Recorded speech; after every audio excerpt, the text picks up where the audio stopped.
Interim সরকার বারবার শুধু আমাদেরকে মুলা জুলাই নিয়ে আশ্বাস দিয়ে তোমাদেরকে জুলাই ঘোষণাপত্র দেমু। আপনারা গণমাধ্যম কর্মী, আপনারাও দেখছেন আমাদেরকে তিনবার এই ইন্টারিম সরকার সময় দিছে। সর্বশেষ সময় দিছে 30 কর্মদিবস। 30 কর্মদিবসের মতো দিতে এই ইন্টারিম সরকার জুলাই ঘোষণাপত্র দিতে ব্যর্থ হয়েছে।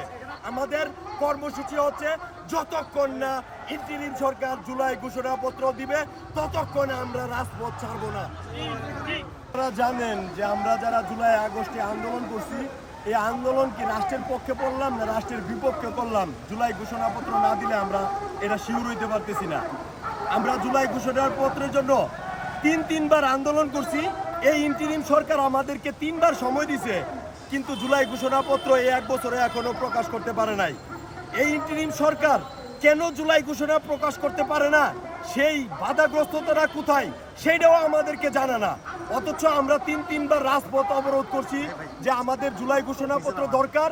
জুলাই ঘোষণাপত্র আমাদেরকে শুধু সময় দেওয়া হয় 1 বছরে। আপনারা জানেন 1 বছরে একটা মা বাচ্চা দিয়া বলা, একটা মেয়ের বিয়া দিলে একটা মেয়ে বাচ্চা দিয়া বলা। এই 1 বছরে ইন্টারিম সরকার এখনো পর্যন্ত জুলাই ঘোষণাপত্রটাই প্রকাশ করতে পারে নাই।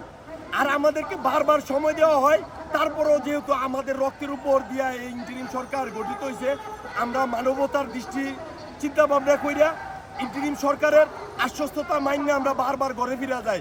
কিন্তু আপনারা দেখেন, আমরা যখন শাহবাগে লাস্ট আন্দোলন করি 30 কর্মদিবসের সময় দিয়েছিল, কই জুলাই মাসের তো এই 30 কর্মদিবস পার হয়ে গেছে গা। ইন্টারিম সরকার তো এখনো পর্যন্ত জুলাই ঘোষণাপত্র প্রকাশ করে নাই। ইন্টারিম সরকার কেন জুলাই ঘোষণাপত্র দিতে পারতেছে না সেটা তারা প্রকাশ করুক। কোন জায়গায় তাদের সীমাবদ্ধতা তারা সেটা আমাদেরকে জানাক যে আমাদের এই সীমাবদ্ধতা আছে, আমরা এই সীমাবদ্ধতার কারণে জুলাই ঘোষণা প্রকাশ করতে পারতেছি না। তাও তো আমরা বুঝতে পারি। ইন্টারিম সরকার তাদের বাধাগ্রস্ততার কথাও জানে না, তারা জুলাই ঘোষণাপত্রও জানে না। তারা শুধু বারে রাজনৈতিক দলের সাথে আলাপ আলোচনা করে। বিশ্বাস করেন ভাই, এই 35,000 আহত যোদ্ধাদের মধ্যে একজন আহত যোদ্ধা ও রাজনৈতিক দল গঠন করব, রাজনৈতিক দল ক্ষমতায় আনবো, এই উদ্দেশ্যে এই চিন্তা করে তারা রাজপথে রক্ত দেয় নাই, রাজপথে জীবন দেয় নাই। এই ইন্টারিম সরকার দেখছি কিছু হইলেই দৌড়ে যায় রাজনৈতিক দলগুলোর কাছে। কে এই ইন্টারিম সরকার তার নিজ দায়িত্বে তার কিছু করার ক্ষমতা নাই, তাহলে সে এই দায়িত্ব নিছে কে? যেই জায়গায় তার নিজের বলে কিছু সে করতে পারে না, সে অন্যের উপর ডিপেন্ডেবল, সেই সমস্ত দায়িত্ব সে নিছে কে? তাকে কেন শক্তির সহিত বসতে পারতেছে না? সে কেন তার শক্তি প্রকাশ করতে পারতেছে না? আপনারা জানেন বাংলাদেশের 3টি মারাত্মক সমস্যা, এই ইন্টারিম সরকার একটা সমস্যার ভিতরে হাত দেয় নাই। আপনারা দেখছেন যে হাসিনা ক্ষমতা থাকাকালীন অবস্থায় হাসিনার আইন শৃঙ্খলা বাহিনী প্রত্যন্ত অঞ্চল পর্যন্ত মাদক পৌঁছায় দিছে।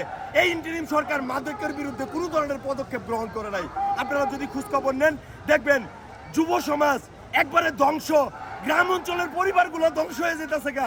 ইউনূস সরকার কি এই মাদকের বিরুদ্ধে কোনো কঠোর পদক্ষেপ নিছে কইতে পারবেন? ইউনূস সরকার দেখতেছে না কিভাবে এই বাংলাদেশ যেতেছে গা? ইউনূস কি এই মাদকের বিরুদ্ধে কোনো ধরনের ব্যবস্থা নিছে? আপনারা দেখছেন আমরা যে বৈষম্যের লাগা আন্দোলন সংগ্রাম করছি, আমাদের ভাইয়েরা জীবন দিছে, আমাদের ভাইয়েরা অঙ্গ প্রত্যঙ্গ দিছে, চাঁদাবাজি এখনো হরহামে এসে সব জায়গায় চলতেছে। এই ইন্টারিম সরকার জুলাই ঘোষণাপত্র, এই সরকারের প্রথম কাজ ছিল জুলাই ঘোষণাপত্র প্রকাশ করা। এই সরকার জুলাই ঘোষণাপত্র প্রকাশ করতে পারে নাই। এই সরকার মাদক নির্মূল করতে পারে নাই। এই সরকার চাঁদাবাজ নির্মূল করতে পারে নাই। এই সরকার দখলবাজদের নির্মূল করতে পারে নাই। তাহলে এই সরকার বইছে কিসের জন্য ভাই? এই সরকার তো আমরা রক্ত দিয়া জীবন দিয়া আমরা অনেক আশা আকাঙ্ক্ষা লইয়া বসাইছিলাম যে একটা নতুন বাংলাদেশ গঠিত হইব, নতুন বাংলাদেশে কোনো চাঁদাবাজি থাকবো না, কোনো সন্ত্রাসী থাকবো না, কোনো দুর্নীতি থাকবো না, কোনো মাদক থাকবো না। কই এগুলোর ব্যাপারে এই সরকার কোনো ধরনের মাথায় কামাইতেছে না। কিন্তু আমাদের আবু সাইদের মুগ্ধর আরো যতগুলি শহীদ হয়েছে ভাইয়েরা আমার, 14 থেকে 1500, আর আহত হয়েছে আমাদের 50 থেকে 60,000। সবাই দাবি আদায় করে এখান থেকে জুলাই ঘোষণাপত্র নিয়ে তারপর আমরা রাজপথ থেকে ছাড়বো ভাইয়েরা। তার আগে যদি আমাদের বুকে আবার গুলি চালানো হয়, আমাদেরকে নির্যাতন করা হয়, তাও আমরা বুক পাতে দিব, মাথা পেতে দিব ভাইয়েরা। তাই আমি আমার বক্তব্য দীর্ঘায়িত না করে সবার সুস্বাস্থ্য কামনা করে আমাদের আন্দোলন এখানে চালাই যাবো ইনশাআল্লাহ। ইনশাআল্লাহ জুলাই ঘোষণাপত্র নিয়ে ছাড়বো। আমার নাম মোহাম্মদ তোফাজ্জল ইসলাম, আমার বাড়ি ঠাকুরগাঁ আর থানা